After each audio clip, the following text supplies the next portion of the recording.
तो उसके 4-5 महीने बाद ही कोरोना काल ने हमें घेर लिया।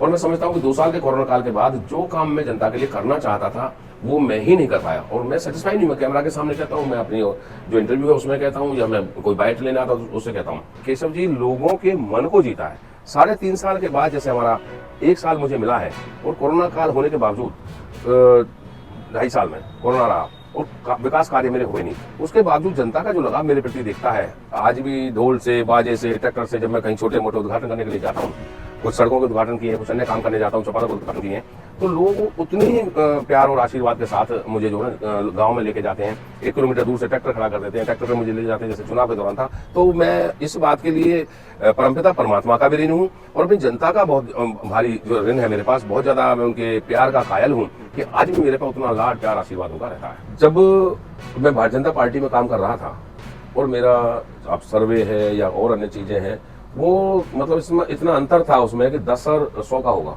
यानी मैं 90% आगे था। जैसे भारतीय जनता पार्टी के जिस कैंडिडेट को टिकट दिया है उसकी जमानत जब्त करने का काम जनता ने किया है। तो जब मैं पार्टी में काम करते हुए अपनी टिकट के लिए श्योर नहीं था, और मैं पहले से इस बात को जानता था कि ऐसा हो सकता है, तो मेरी जो पॉलिटिक्स है वो ना तो पास्ट को सोच करके होती है, ना फ्यूचर को सोच करके। प्रेजेंट में मैं जीता हूँ, और प्रेजेंट में भी जनता जो डिसीजन लेगी उस दौरान।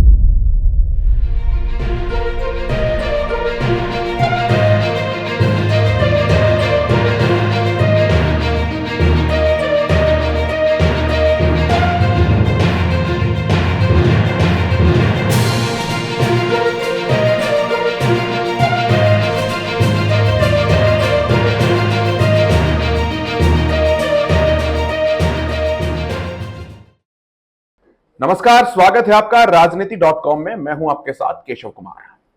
आज हम मुखातिब कराएंगे आपको एक ऐसे विधायक से जिनके क्षेत्र में जिनकी छवि जो है वो एक दबंग दमदार नेता की है।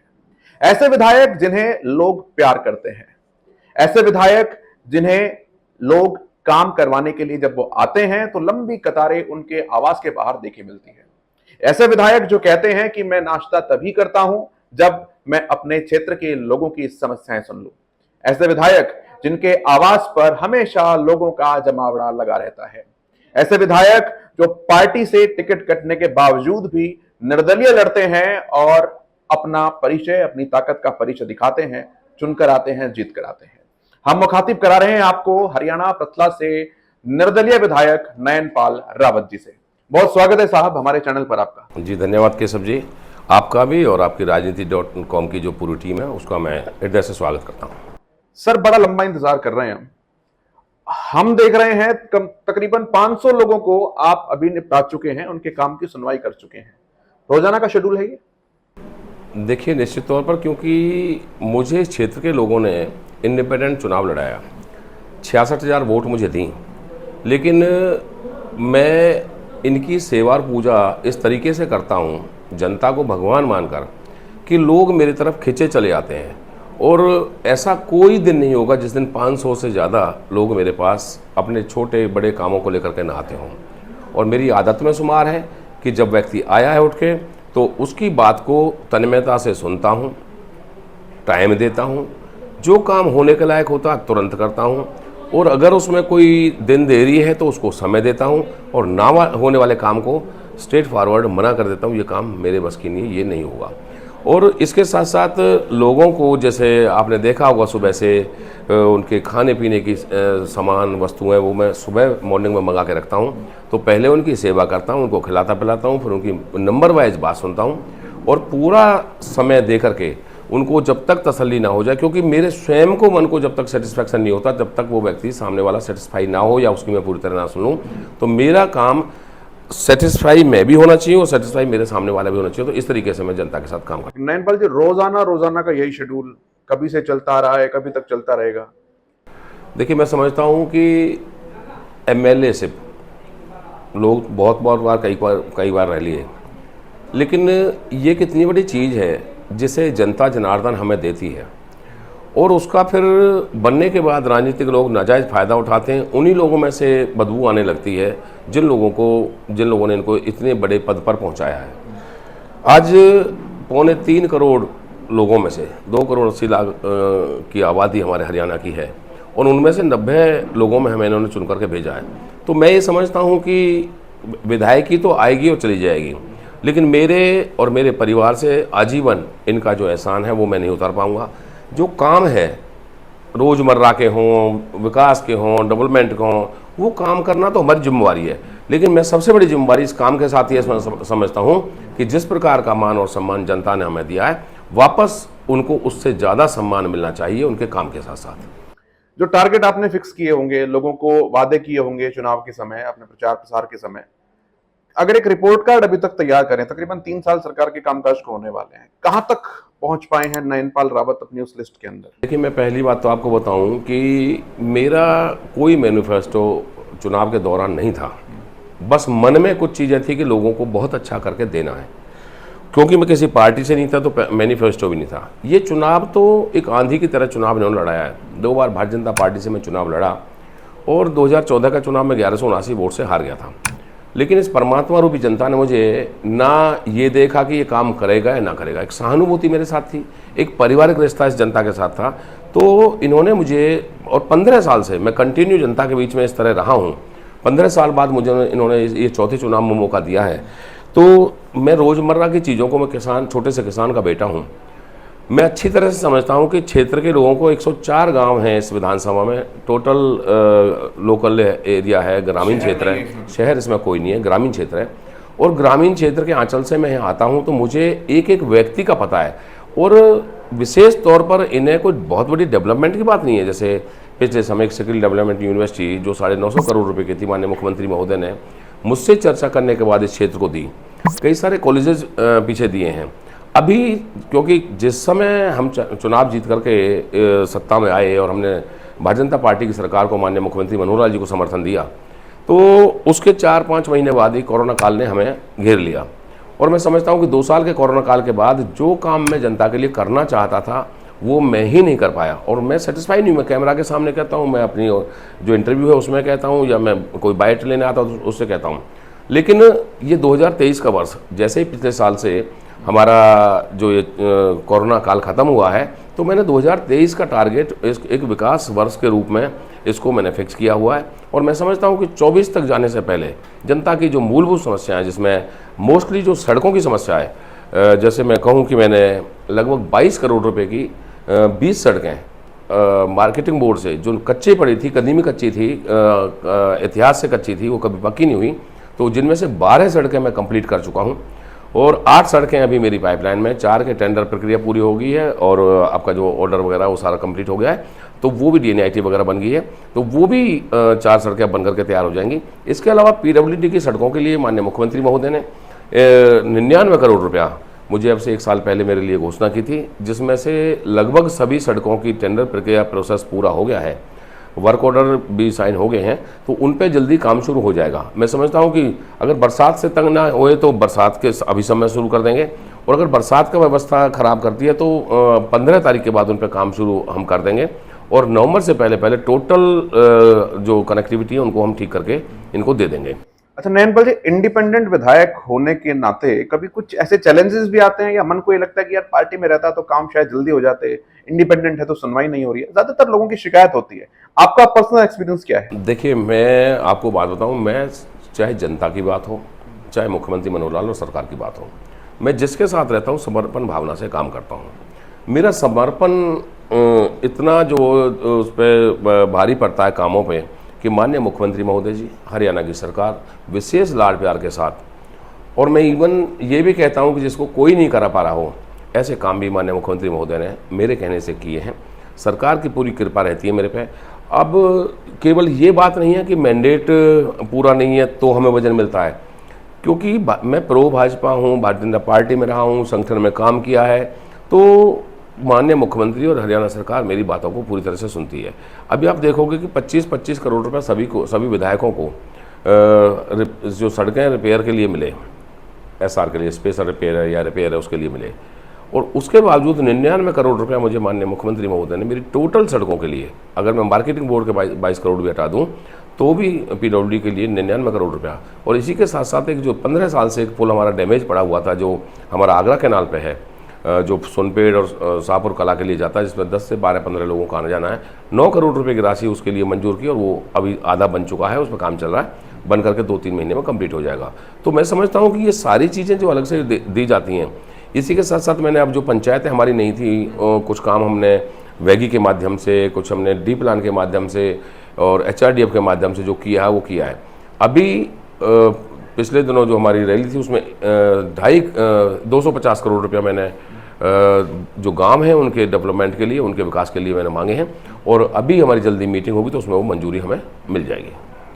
हम देखते हैं नैनपाल जी, आपने जैसा कि कहा कि ग्रामीण क्षेत्र भी है और हुक्का गुड़गुड़ाते हुए लोगों की मांगे सुननी पड़ती है, बातचीत करनी पड़ती है। एक बार अगर आपकी आज्ञा हो तो हम चलते फिरते बात करें, आपका पूरा ऑफिस जो है वो भी हम उससे देख लेंगे। मेरा अगला सवाल आपसे इसी बात पर यह है कि जब आपने निर्दलीय रूप से लड़ने का फैसला किया कि मैं अपने चुनाव में निर्दलीय लड़ूंगा, निर्दलीय उतरूंगा, क्योंकि लंबे समय तक पार्टी के साथ जुड़े रहे, आपने कहा संगठन का काम भी किया, पार्टी के लोगों ने गुस्सा नहीं किया, नैनपाल क्या कर रहे हो? देखिए, जो सबसे बड़ी बात है कि इंडिपेंडेंट लड़ने का फैसला मैंने नहीं किया, ये फैसला मेरी जनता जनार्दन ने किया, मेरे लोगों ने किया और इंडिपेंडेंट उन्होंने जनता के दम पे ही मैं लड़ा। और कोई भी व्यक्ति अपने दम पर कोई चुनाव नहीं जीत सकता।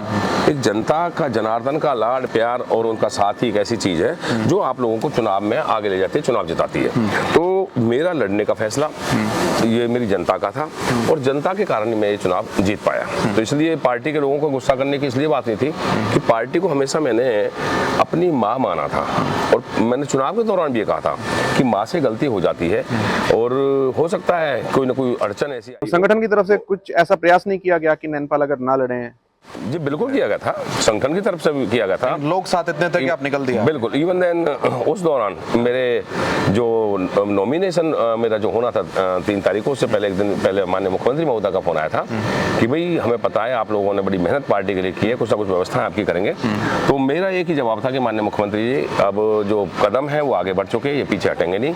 चुनाव जीतूंगा, चुनाव जीतने के बाद आपके पास 75 आए, 40 आए, 70 आए, मैं आपके पास आके आपके लोगों की सेवा के लिए आपके पास आके बैठ जाऊंगा। और मुख्यमंत्री जी ने माना इस बात को, लोहा माना आपका? बिल्कुल। आपको लगता है कि उस प्रकरण के बाद छवि और ज्यादा मजबूत हुई है? ना केवल छवि की बात मैं करता हूं, लेकिन एक जो कॉन्फिडेंस लेवल पैदा किया है मेरी जनता ने मेरे अंदर, और मैं कॉन्फिडेंटली अपनी बात को रख पाता हूं। अगर कोई गलत चीज़ भी हो रही हो, मान लो कोई पॉलिसी अगर गलत है तो उसको भी मैं लेकर के बैठ जाता हूं कि ये पॉलिसी गलत है और ये सरकार के और लोगों के हित में नहीं है। तो उन सब चीज़ों को भी मेरी जो ना माना जाता है और एक कॉन्फिडेंस लेवल बहुत बढ़ा दिया। और इस कॉन्फिडेंस के साथ साथ मैंने, केशव जी, लोगों के मन को जीता है। 3.5 साल के बाद जैसे हमारा 1 साल मुझे मिला है और कोरोना काल होने के बावजूद 2.5 साल में कोरोना रहा और विकास कार्य मेरे हुए नहीं, उसके बावजूद जनता का जो लगाव मेरे प्रति दिखता है, आज भी ढोल से, बाजे से, ट्रैक्टर से, जब मैं कहीं छोटे मोटे उद्घाटन करने के लिए जाता हूँ, कुछ सड़कों के उद्घाटन किए, कुछ अन्य काम करने जाता हूँ, चौपालों के उद्घाटन किए, तो लोग उतनी ही प्यार और आशीर्वाद के साथ मुझे जो ना गांव में लेके जाते हैं। 1 किलोमीटर दूर से ट्रैक्टर खड़ा कर देते हैं, ट्रैक्टर पे मुझे ले जाते हैं, जैसे चुनाव के दौरान था। तो मैं इस बात के लिए परमपिता परमात्मा का भी ऋणी हूँ और अपनी जनता का बहुत भारी जो ऋण है मेरे पास, बहुत ज़्यादा मैं उनके प्यार का कायल हूँ कि आज भी मेरे पास उतना लाड प्यार आशीर्वाद उनका रहता है। क्योंकि पूरा ग्रामीण इलाका है, प्रधानों की जिम्मेदारी, जवाबदेही ज्यादा बन जाती है और जाहिर सी बात है कि छोटे से छोटे, बड़े से बड़े काम के लिए आपके पास आते होंगे। किस तरह का कोऑर्डिनेशन रहता है प्रधानों के साथ? देखिए, ना केवल प्रधानों के साथ, मैं क्या था, मेरे चुनाव जीतने से पहले या जो विधायक रहे वो एक्चुअली जनता के साथ भेदभाव इतना रखते थे, उनको वो काम तो दूर की बात है। देखिए, डेवलपमेंट के काम हर किसी को, कोई ज़्यादा करता है, कोई कम करता है। 75 साल की आज़ादी में डेवलपमेंट के काम कभी किसी से पूरे नहीं हुए। सरकारें आती रहीं, सरकारें जाती रहीं, विधायक बनते रहे, विधायक जाते रहे, लेकिन लोगों को जो प्यार और सम्मान की जो इच्छा थी वो भी पूरा नहीं कर पाए। और मैं समझता हूँ कि मेरा केवल जो प्रधानों की आप बात कर रहे हो या पंचायतों की कर रहे हो या कुछ जो मुख्य लोग जो गाँवों में रहते हैं, मेरा केवल उनसे सरोकार नहीं है। अगर किसी का छोटा बच्चा, अगर वो 10 साल का बच्चा भी मेरे पास आएगा और उसको लगता है कि कोई काम मैं नैनपाल रावत के पास लेके जाऊंगा, तो उसको वही प्यार मिलेगा जो एक मुख्य व्यक्ति को या किसी प्रधान को मिलेगा, उसको वही लाड प्यार मिलेगा और उसी लाड प्यार के साथ उसका काम करूंगा। ये बात सिर्फ उन लोगों के लिए है जो आपकी पार्टी से हैं या जो आपके हितैषी हैं, आपके समर्थक हैं, या विपक्षी पार्टी के लोग, प्रधान उनको सपोर्ट करने वाले लोग आते हैं? देखिए, ऐसे बहुत सारे काम हैं, बहुत सारे लोग हैं जिन्होंने मेरे से आके ये कहा कि रावत साहब हम आपको टिकट वोट तो नहीं दे पाए, लेकिन हमारा फलाना काम है। मैं उनको एक ही बात बोलता हूं कि आज के समय में जो मैं विधायक हूं, मैं 2 लाख लोगों का जनप्रतिनिधि हूं, 2 लाख वोटर का जनप्रतिनिधि हूं, मैं 66,000 वोटर का जनप्रतिनिधि हूं। इसलिए 66,000 के अलावा, और इवन देन आप तो मेरे क्षेत्र की बात कर रहे हो, हरियाणा भर से लोग आते हैं, इवन देन स्टेट के बाहर के भी लोग आते हैं, और उनको भी कोई ना कोई लगता है कि नैनपाल से हमारा काम हो जाएगा, तो मैं उसको भी बदस्तूर करता हूं। तो मैं ये नहीं देखता है मेरा वोटर है या नहीं है, मैं जानता हूं मेरा वोटर कौन है, लेकिन नॉन वोटर होने के बावजूद मैं उसका काम करता हूं। इवन देन मैं ये कहता हूं, जो व्यक्ति मेरे खिलाफ चुनाव लड़े हैं उनको भी अगर कोई मेरी जरूरत है, वो भी मेरे पास काम के लिए आते हैं, तो उनका काम करना भी मेरी जिम्मेवारी में आता है, मेरे अधिकार क्षेत्र में आता है। तो इसलिए जो विधायक है, जो प्रतिनिधि है, जनप्रतिनिधि है, वो सबका है, केवल वोटर का नहीं है। नैनपाल जी, फिटनेस बड़ी मेंटेन रखते हैं आप, हम देख रहे हैं एकदम कैजुअल अटायर के अंदर लोगों से मिलते हैं, क्या रूटीन, क्या शेड्यूल रहता है और कैसे मेंटेन होती है चीजें? क्योंकि मैं प्रो भाजपा हूँ और भारतीय जनता पार्टी में इस राष्ट्र के प्रति समर्पण, देश के प्रति समर्पण, संगठन के प्रति समर्पण और अपने स्वास्थ्य के प्रति समर्पण, ये सारी चीज़ें उसमें आती हैं। आप देखोगे कि भारतीय जनता पार्टी के या आरएसएस के हमारे जितने भी बड़े या छोटे नेता हैं या उसके अनुयायी हैं, संघ के कार्यक्रमों में जाना होता है? हाँ, मैं संघ के कार्यक्रम में चला जाता हूँ, कई बार सुबह जल्दी ही संघ के कार्यक्रम, शाखा में भी चले जाते हैं? हाँ, कभी कभी। पहले तो मैं ज़्यादा चला जाता था और वीक में 2-3 बार, तो अब क्योंकि पब्लिक का काम देखना होता है, तो उसको करने के बाद कोई योग मुझे करना है, और जब भी मुझे समय मिलता है, चाहे मैं क्षेत्र में जा रहा हूँ तो मैं एक जगह उतर जाऊँगा, फिर पूरे क्षेत्र को पैदल कवर करता हूँ, पूरे गाँव को। तो गांव में भी मेरा 1-1, 2-2 किलोमीटर चलना एक गांव में हो जाता है, तो मुझे पैदल चलने का बहुत शौक है। मैं ये नहीं है कि मेरी जनता के लोग पैदल चल रहे हैं और मैं गाड़ी में बैठ के जा रहा हूँ। आप कभी भी मेरी वीडियो देखोगे तो मैं जहाँ उतर गया, उद्घाटन कर दिया, अगर वहाँ से 1 किलोमीटर भी आगे अगर मेरी चाय पानी या मुझे वहाँ बिठा रखा है, तो मैं वहाँ तक पैदल जाऊँगा, क्योंकि अगर या तो सबके लिए गाड़ियाँ हों या जो लोग पैदल जा रहे हैं मैं उनके साथ पैदल चलता हूँ। यानी फिटनेस का क्रेडिट भी जनता को? जनता को। ठीक है। सांसद जी के साथ कैसे संबंध है? कंवरपाल जी काम वाम कर देते हैं या कई बार कुछ? देखिए, ईश्वर की कृपा से 2 बार भारतीय जनता पार्टी में रह करके जी भर करके मैंने कृष्णपाल गुर्जर जी का साथ दिया। केंद्र में मंत्री हैं, लेकिन परमात्मा की कृपा से मैं तो आज तो विधायक हूँ। जब मैं विधायक भी नहीं था, मैंने सिंगल फोन आदरणीय कृष्णपाल जी से नहीं कराया। जहाँ तक मेरे कामों की बात है, मेरे कामों में किसी प्रकार का अटकाव, जैसे और सांसदगण या विधायकों के उसमें अटकाव डालते हैं, अड़चन डालते हैं, कृष्णपाल गुर्जर जी ने भी कभी मेरे इसमें हस्तक्षेप नहीं किया, किसी प्रकार का हस्तक्षेप मेरे विधानसभा में नहीं किया। नैनपाल जी, जो रैली हुई थी अभी फरीदाबाद में, उसमें आपने 8 सूत्री मांग रखी अपने क्षेत्र के लिए, क्या कुछ रेस्पॉन्स था उसका और क्या कुछ वो मांगे हैं? देखिए, मांगों को लेकर के, क्योंकि सुबह ही मेरी इस बात में बात हुई थी, क्योंकि ये लोकसभा की रैली थी और आदरणीय कृष्णपाल गुर्जर जी इसके आयोजक और संयोजक थे। क्योंकि विधानसभा वाइज रैली करनी होती है और अब तक मुझे जैसे समय मिल जाता है, कोरोना के कारण ना मिला, टाइम की बड़ी दिक्कत है माननीय मुख्यमंत्री महोदय के पास। तो इससे पहले भी जो डिमांड हमने लिख के दी हैं, जो भी डेवलपमेंट के लिए, चाहे गांवों के लिए, चाहे सड़कों के लिए, चाहे और हैं, उनको बदस्तूर और पोर्टल के माध्यम से भी, जैसे ग्रामीण दर्शन पोर्टल बना हुआ है, कोई भी जैसे हम अपने लोगों से डलवा देते हैं या अननोन लोग भी डाल देते हैं, तो रिकमेंडेशन के लिए हमारे पास ऑनलाइन आती है, हम उस पर रिकमेंड कर देते हैं। तो इस तरह के भी बहुत सारे काम क्षेत्र में हो जाते हैं और हो रहे हैं। इसके साथ साथ जो 8 मांग मैंने दी थी, जिसमें मैं जो सबसे बड़ी मांग है, जमुना के पास मेरे कुछ 4-5-6 गांव लगते हैं और उनकी जो ज़मीन है, उनका जो रकबा है, वो किसान है और सारा रकबा, जैसे इसमें मैं अगर एक छैसा विलेज की बात करूँ तो उसमें लगभग 20,000 की आबादी है और 8,000 उसमें जो ना वोटर हैं, तो उसकी सारी ज़मीन जमुना के पार लगती है। इतने बड़े महाग्राम में किसी स्टेडियम के ना होना, किसी कम्युनिटी सेंटर का नहीं होना, बारात घर का नहीं होना, और क्योंकि ज़मीन की वजह से ना हम उनको कॉलेज दे सकते हैं, ना हम उनको बारात घर दे सकते हैं, ना कम्युनिटी सेंटर दे सकते हैं। इसी तरह साउपुरा खादर है, दूल्हेपुर है, आपका शाजापुर है, तो इस तरह के ये 4-5 गांव मेरे वहाँ लगे हुए हैं, उनकी ज़मीन सारी जमुना के पार है। तो जमुना पे एक पुल अगर बन जाए यमुना नदी पे, तो यमुना नदी के पुल के बाद उनकी जो व्यवस्था है, उनके लिए सारी चीज़ें व्यवस्था हो जाएगी। और एक गांव मेरा जैसे पंचायती झुग्गी बोलते हैं, वो जमुना के पार लगा हुआ है, इनकी कनेक्टिविटी भी बन जाएगी, यूपी से कनेक्ट हो जाएगा हमारा क्षेत्र, और यूपी से कनेक्ट होने के साथ साथ जो हमारे लोग हैं उनको सुविधा मिल जाएगी, वहाँ पे हम कंस्ट्रक्शन के काम करा सकते हैं, उनकी पंचायती ज़मीन है वो भी उधर है। इसके साथ साथ एक लड़कियों के लिए कॉलेज, क्योंकि पलवल में कॉलेज है, बल्लभगढ़ में कॉलेज है, और अभी मोहना में पिछली बार माननीय मुख्यमंत्री महोदय ने जो मेरे क्षेत्र में कॉलेज दिया है, केवल एक कॉलेज अपनी महिलाओं के लिए दिया है। तो वो जो इनका क्राइटेरिया है 15 से 16 किलोमीटर का, वो भी हम पूरा करते हैं। फतेहपुर बलौच मेरे यहाँ बड़ा कस्बा है, उसके पास ज़मीन अपनी नहीं है, तो प्रहलादपुर गांव में ज़मीन दे करके फतेहपुर कस्बा का भी उसमें जो नाम हो जाएगा। और प्रहलादपुर में हमें जो है ना एक महिला कॉलेज की मैंने मांग की है। इसी प्रकार से कुछ और अन्य 4-5-6 छोटी छोटी मांग हैं, जैसे एक वेटनरी विश्वविद्यालय हमारे लिए होना चाहिए, विश्वविद्यालय होना चाहिए, जो कि केवल अभी हिसार में है पूरे हरियाणा में। और उस छोर पे जा करके अपने जो पशुपालक हैं उनको किसी तरह का कोई ऑपरेशन या देखभाल उसकी जो कराना उनकी बीमारी के कारण, तो वो देखभाल हम नहीं करा सकते। तो एक यूनिवर्सिटी हमें वेटनरी यहाँ पर मिल जाए तो उससे भी एक हमारा लोगों का भला हो जाएगा। सरकार का पॉजिटिव फीडबैक जी बिल्कुल। इसी के साथ साथ जो नवोदय की एक शाखा, क्योंकि वो एक तिगांव में नवोदय हमारा स्कूल है, ऐसा ही एक नवोदय स्कूल हमने अपने क्षेत्र के जवां गांव के लिए लेने का प्रयास माननीय मुख्यमंत्री से किया है।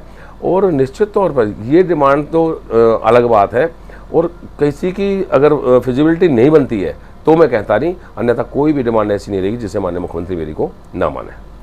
अगले चुनाव की क्या तैयारियां हैं और अभी से क्या मन है, क्या सोचा नहीं है कुछ? देखिए, मैंने सच बात तो यही है केशव जी कि मैंने अगले चुनाव के लिए कुछ नहीं सोचा। मैं प्रेजेंट में जीता हूँ। आज जो मेरे पास जिम्मेवारी मैं उसको किस तरह निभाऊँ, मेरी चिंता केवल इस पर रहती है। जब मैं भारतीय जनता पार्टी में काम कर रहा था और मेरा अब सर्वे है या और अन्य चीज़ें हैं, वो मतलब इसमें इतना अंतर था उसमें कि 10 और 100 का होगा, यानी मैं 90% आगे था। जैसे भारतीय जनता पार्टी के जिस कैंडिडेट को टिकट दिया है उसकी जमानत जब्त करने का काम जनता ने किया है। तो जब मैं पार्टी में काम करते हुए अपनी टिकट के लिए श्योर नहीं था, और मैं पहले से ही इस बात को जानता था कि ऐसा हो सकता है, तो मेरी जो पॉलिटिक्स है वो ना तो पास्ट को सोच करके होती है ना फ्यूचर को सोच करके। प्रेजेंट में मैं जीता हूँ, और प्रेजेंट में भी जनता जो डिसीजन लेगी उस दौरान, जैसे मैं आपको बता दूं बड़े खुले मन से कि मैं भारतीय जनता प्रो भाजपा ही हूँ मैं। और भाजपा को मैं इसलिए पसंद करता हूँ कि इसके लिए नेशन फर्स्ट है, सेकंड संगठन, और अंतिम में अंतिम व्यक्ति खुद अंतिम में होता है। तो मैं भी अपने देश से प्यार करता हूँ, इसलिए मैं भारतीय जनता पार्टी से थोड़ा सा लगाव रखता हूँ। अगर तो भारतीय जनता पार्टी मुझे टिकट देती है तो वेल एंड गुड, अन्यथा फिर जो जनता डिसीजन लेगी। मेरा मन इंडिपेंडेंट का है, क्योंकि इंडिपेंडेंट रहना और इंडिपेंडेंट काम करना, इसमें जो आनंद है वो किसी पार्टी पॉलिटिक्स में मैं नहीं समझता। कभी इस तरह की भी चाहत मन में आए कि कोई मंत्रालय मिल जाए, सरकार को बोल दें कि कुछ समर्थन दे रहे हैं अच्छे से? और किसी भी अच्छी चीज़ की चाह हर किसी व्यक्ति को होती है, प्रमोशन हर किसी को अच्छी लगती है, लेकिन उस प्रमोशन के लिए ना मैं कभी कहीं गया, ना किसी से सिफारिश की, ना मैंने इस मामले में किसी से मिलने का प्रयास किया, और ना ही मैं करूँगा। उस कुदरत पे और जनता पे, सरकार पे भरोसा है। जो बेटर समझेगी, जो अच्छा होगा और जो मेरे भाग्य में होगा वो मुझे मिलेगा। मैं इस पर भरोसा रखता हूँ। बहुत शुक्रिया नयनपाल जी, काफी सारे सवाल हैं, आपने समय दिया हमें, और बहुत धन्यवाद आपका इस समय के लिए। आपका दोबारा से धन्यवाद करता हूँ केशव जी, आपके साथ साथ आपकी पूरी टीम का। आप लोगों ने हमें समय दिया है, क्योंकि हमारा समय तो जनता के लिए होता ही होता है, और आप दूर से चल करके आए, तो उसके लिए आप निश्चित तौर पर मेरी तरफ से धन्यवाद के पात्र हैं। और मैं चैनल के लिए भी कभी मुझसे कुछ हो सकेगा, जहाँ भी मैं आपके चैनल के या आपके पर्सनल किसी काम आ सकूँ तो मैं तत्पर रहूँगा। बहुत शुक्रिया, बहुत धन्यवाद। मैं नयनपाल रावत, विधायक पृथला विधानसभा हरियाणा। मैं अपनी तरफ से, अपने पृथला परिवार की तरफ से, जो राजनीति अपना चैनल स्टार्ट हुआ है, लगभग 1 साल पूरा नहीं हुआ इसको, मैं परमपिता परमात्मा से विनती करता हूं कि चैनल को आने वाले समय में इन फ्यूचर एक अच्छा इसको जो सहयोग मिले, साथ मिले। ये चैनल अन्य जो बड़े चैनल हैं उनके तरह शिखर पर जाए। भगवान इसको बढ़ाने में अपनी पूरी ताकत रखे, और मैं भी अपने माध्यम से जो भी मुझसे चैनल के लिए बन सकेगा उसे करने के लिए सदैव तत्पर रहूँगा। धन्यवाद। जय हिंद, जय भारत।